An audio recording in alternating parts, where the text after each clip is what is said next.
Monies. അങ്ങനെ കുറച്ച് നാൾ കൂടി ഇതേ നമ്മൾ പുറത്തൊരു ഫിലിമൊക്കെ കാണാൻ വേണ്ടിയിട്ട് പോവുകയാണ്. നേരത്തെ എല്ലാ സാറ്റർഡേയും പോകുമായിരുന്നു. ഇപ്പം വീട് പണിയൊക്കെ ആയിട്ട് അണ്ണ ഇങ്ങനെ തിരക്കായി പോയി.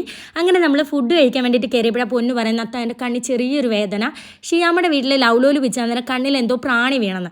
അങ്ങനെ നമ്മൾ ഡോക്ടറിനെ വിളിച്ച് ചോദിച്ചപ്പോൾ ഒരു തുള്ളി മരുന്ന് പറഞ്ഞു വന്നു. അങ്ങനെ ഞങ്ങളെ ഹോട്ടലിൽ ഇരുത്തി ഫുഡൊക്കെ ഓർഡർ ചെയ്തിട്ട് അണ്ണൻ ഇറങ്ങിയ ഒരു ഓട്ടോ ആയിരുന്നു മരുന്ന് വാങ്ങാൻ വേണ്ടിയിട്ട്. ഫുഡ് കഴിച്ചിട്ട് പോകുമ്പോൾ വാങ്ങാമെന്ന് പറഞ്ഞിട്ട് അണ്ണൻ കേട്ടില്ല. അണ്ണൻ പറഞ്ഞു എത്രയും നേരത്തെ ഓശാ കുഞ്ഞിന് അത്രയും ആശ്വാസം കിട്ടുമല്ലോ എന്ന് പറഞ്ഞ് അണ്ണൻ വാങ്ങാൻ പോയി.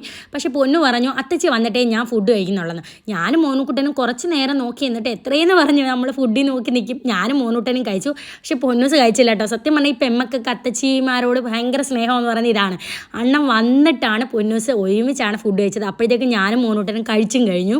പിന്നെ നമ്മൾ നേരെ തിയേറ്ററിൽ പോയി ഇപ്പം ഇറങ്ങിയ ബേസൽ ജോസഫിൻ്റെയും നസ്രിയയുടെയും സൂക്ഷ്മദർശിനി എന്ന് പറഞ്ഞ ഫിലിമാണ് കാണാൻ പോയത്. നല്ല പടമായിരുന്നു, മൂവിയായിരുന്നു. നമ്മളിങ്ങനെ സമയം പോകുന്ന അറിയില്ല, കണ്ടുകൊണ്ടിരിക്കും. എന്തായാലും നസ്രിയയുടെ തിരിച്ചുവരവ് അടിപൊളിയായിട്ടുണ്ട്.